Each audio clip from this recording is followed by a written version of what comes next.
Bavukanye turabaramukije amahoro y'Imana, tubandanya kuganira ku bijanye na Bibiliya. Mu kiganiro cyo kundwi iheze twavuze ku bimenyetso turabirako kugira ngo tumenye ko umuhanuzi ari umuhanuzi w'ukuri canke ari umuhanuzi w'ibinyoma. Twavuze ku bijanye n'ubuzima bwiwe. Uno munsi turabira ingene ubutumwa bw'umuhanuzi budufasha kumenya ko ari umuhanuzi w'ukuri canke ari umuhanuzi w'ikinyoma. Ubutumwa bw'umuhanuzi ingene abukora. Tuvuze ubutumwa tuba tuvuze ubwa mbere inyigisho. Umuhanuzi yigisha ibintu binyuranye n'ukwemera ntaba ari umuhanuzi w'ukuri. Mu bwuzure bwa kera naho ukwemera kwari gushimikiye ku nyandiko ziri mu bitabo bitanu vya mbere bita ibitabo vya Musa nk'uko twabivuze. Umuhanuzi wese rero ategerezwa kuvuga ibisigura ivyo bitabo bivuga canke bibinoganza, kubera Imana niyivuguruza mw'ijambo ryayo. Ariko no mu bwuzure bushasha nico kimwe. Ubwuzure bushasha bushimikiye ku nyigisho zatanzwe mu bwuzure bwa mbere. Yesu avuga ko yaje kunengesera ibyavuzwe kera. Ariko mu by'ukuri turavye neza tugasoma Bibiliya cane cane mu bwuzure bwa mbere, turabona ko umengo Bibiliya hari aho yivuguruza. Nk'akarorero, umwanya umwe dusoma ahantu ngo Imana ntibayibona, uyibonye wocupfa. Ariko ugasoma ahandi ngo nabonye Imana imbona nkubone. Abahanuzi cane cane Yeremiya na Ezekiyeli nibo barondera inyigisho y'ikibazo gikomeye kijanye n'igihano kironka abakoze igicumuro. Hamwe usoma ngo uwakoze nabi agacumura ategerezwa guhanwa. Ugasanga mbere hari n'abana bariko barahanwa mu kibanza c'ibicumuro vyakozwe n'abavyeyi babo, nabo no kuvuga bataranavuka. Hamwe usoma ngo intungane irangwa no kugira iteka n'itekane, kubera ko Imana ihezagiza itunga n'abana benshi umuntu ayikorera kandi ayubaha. Ariko turazi ko mu gitabo ca Yobu batwereka ingene n'intungane ataco zinona nazo zibabara kandi atamakosa zakoze. Mwibuke kandi mu gitabo c'umuhanuzi Izaya kigabane ca 52 na 53 aho batwereka intungane ibabara ataco yakoze ngo ishobore gukiza benshi. Tuzobigarukako, ariko twashaka kuvuga gusa ko inyigisho za Bibiliya zagiye ziratera intambwe buke buke. Bibiliya imeze nk'urugendo utangura ubona iyo uja ari kure, ariko uko wegereza iyo uja urabona neza iyo uvuye, ukarimbura n'urugendo wagize. Ikindi naco, ibitabo vyanditswe byose vya Bibiliya vyanditswe ku gihe kirekire, ntivyandikiwe rimwe. Mbere nk'ibitabo vya nyuma vyo mu bwuzure bwa kera vyanditswe mu kinjana ca gatatu Yesu, imbere y'uko Yesu avuka. Ariko ibitabo vya mbere vyanditswe kera mu kinjana ca gatandatu.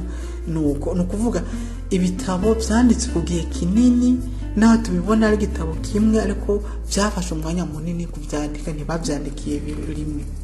Turangije kuvuga ivyo, reka twongere ko ibindi bintu bibiri. Ica mbere, igikuru nuko intumbero ya Bibiliya ni ukutwereka ko Imana inyotewe umuntu, kandi ko iyo Mana yashimye kuza ngo basangire urugendo mu kurungika intumwa zayo. Amajambo bivugwamwo arashobora guhinduka, ariko itsitso, ishimikiro rya byose ntirihinduka. Abahanuzi rero ntibaje gusubiramwo ivyo abandi bavuze imbere yabo, ahubwo baje kunoganza no kongerako, umwe wese akabijya ngo urugendo rusimbizwe.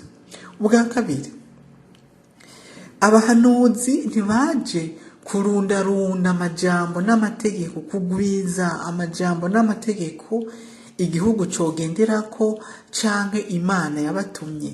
Ubutumwa bwabo bwa mbere no gusoma no kumenya ibimenyetso by'ibihe, ingene abantu babayeho, ingorane abantu barimwo, ibibazo bibaza bidafise inyishu, gutahura amateka no kubona ingene ayo mateka agenzwa n'Imana.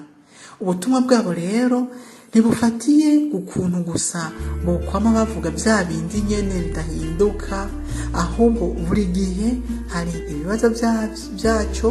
Abahanuzi nabo bakazana inyishu zihuye n'ibibazo by'ico gihe, kubera ziba zivuye ku Mana, kugira ngo ubuzima bw'abantu bushobore kugira akanovera gashasha. Ikimenyetso ca mbere rero cyo kuraba ko inyigisho z'abahanuzi zitwemeza ko bavuga by'ukuri ari abahanuzi b'ukuri, turabonye ko ari inyigisho, ariko murumva yuko tuvuze inyigisho tuba tuvuze ibintu bitandukanye, ibintu byinshi bisaba kwitonda. Ikimenyetso cya kabiri, abahanuzi barangwa kandi no kuvuga ibitagenda neza.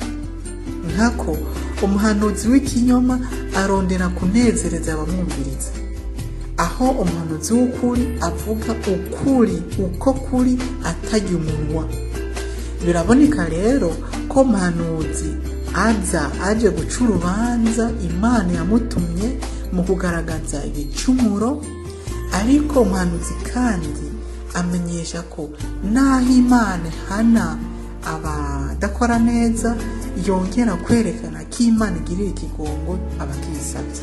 Nico gituma usanga umuhanuzi umwe yigiye atera akamo yerekana igicumuro c'abantu, ariko mu nyuma ugasanga ni wa muhanuzi nyine ariko arasaba abantu kugarukira Imana bahinduke ngo bayisabe ikigongo. Ariko imbere ya byose habanza kuba kuvuga ukuri, kwerekana ibitagenda neza atajya umunwa. Umuhanuzi nawe yokwama avuga ibitagenda neza gusa, yokwama yerekana ibicumuro gusa, uwo atigera yigisha na rimwe ko Imana itugirira ikigongwe. Izi nyigisho ziwe nawe nyene urumva ntazo bazishimikiye, inyigisho ziwe ziba zivuye ku Mana. Nuko rero bino bimenyetso bibiri bitwereka ubutumwa bw'umuhanuzi. Ikimenyetso ca mbere, inyigisho ziwe, ko inyigisho zifatiye ku ititso, kuri ka karangamutima karanga ukwemera kuri mu bitabo bya Musa, kubera ko Imana itivuguruza. Ariko kandi umuhanuzi avuga ukuri, adatinya kurya umunwa, anebagura ibikorwa nabi kugira ngo abantu bigarure. Ariko kandi amaze kwerekana aho ibintu bitagenda neza, akongera akavuga n'ijambo ryo kuremesha abantu k'Imana iduhana kubera ko twakoze, ariko inadusaba kuza kwigarukira mu gusaba ikigongo. Ivyo bimenyetso bibiri birafatanye kugira ngo dushobore kuvuga yuko umuhanuzi ari umuhanuzi w'ukuri cyangwa ari umuhanuzi w'ikinyoma.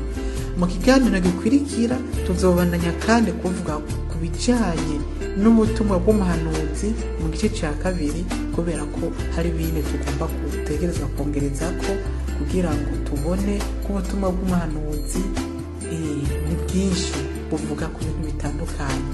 Nuko rero turabe natwe ko ibyo tuvuga, ko ubuzima turimwo, y'ibyo dukora byisunga koko kuvuga ukuri, kandi yuko mu nyigisho dutanga urugero rumwe ku rugero bw'umwe wese, izo nyigisho zifatiye koko ku byo ijambo ry'Imana ritubwira, nuko Eklezia itubwira gusobanura izo nyandiko z'ijambo ry'Imana. Murakoze.